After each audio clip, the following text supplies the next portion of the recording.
हर साल रावण मर जाता फिर जिंदा हो जाता, वो इतना बेशरम है। रावण हर साल मार दिया जाता फिर जिंदा हो जाता। सब बोलो, लेकिन इस कलयुग में ना रावण भी हमारे लिए भगवान है, ठीक है। तो रावण के बारे में बेशर्मी जैसे शब्द तो ना इस्तेमाल करो, बड़े प्यार से समझा रही हूँ। ब्राह्मण है रावण, पूजनीय है हमारे लिए। माना उसने एक गलती करी और उस गलती की सजा उसको मिली, लेकिन रावण हमारे लिए ब्राह्मण है और ब्राह्मण सदैव हमारे लिए पूजनीय है। तो ऐसे चमचे जिनके वाले दिखाई भी नहीं देते, वो लोग यहाँ आके ये तो ना बोले कि रावण बेशर्म था, ठीक है।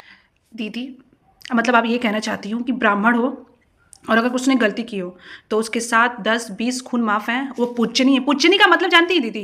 पूजनी का मतलब होता है अपने कपार पे बैठ के अगरबत्ती दिखाना। वो मुझे समझ आ रहा है कि आप अपने कपार पे रावण को बैठाई हुई हैं, इसीलिए कुछ भी बक रही हैं। मुझे समझ आ रहा है कि क्यों हमारे भारत देश में ये जो बाबा लोग हैं वो रेपिस्ट होते हुए कन्विक्टेड तो मतलब ही नहीं पता होगा।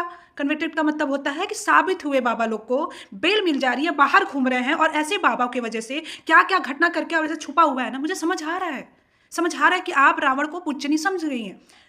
वो जो मुस्लिम हैं वो मुझे नहीं पता कि इतना क्या कुछ बोल दिए कि आग लग गई आपको। आग तो लग गई, रावण की बारी में तो क्यों जलाते हो भाई? हर साल क्यों जलाते हो उसको? इतना पूजनीय है, मंदिर बनवाओ, पूजा करो।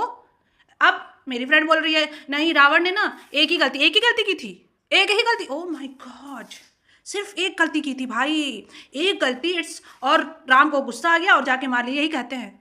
तुमको सीरियसली लगता है कि आपको वो जो स्टोरी बताई गई है, जो रियल स्टोरी रामायण की बनाई गई है, वो सच में रियल है?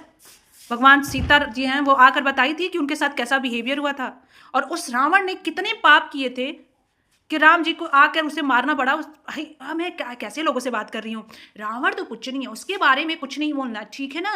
रावण को अपने यहाँ पे बैठा लो। अब ऐसे दिख रहा है कि दिमाग में बैठा हुआ है रावण, समझ आ रहा है, मुझे समझ आ रहा है। और क्यों ये भी समझ आ रहा है कि हमारे अभी भी 2025-26 चल रहा है, ऐसे बाबा क्यों एग्जिस्ट करते हैं, उन बाबाओं को यहाँ पर लोगों ने क्यों बैठाया, मुझे समझ आ रहा है।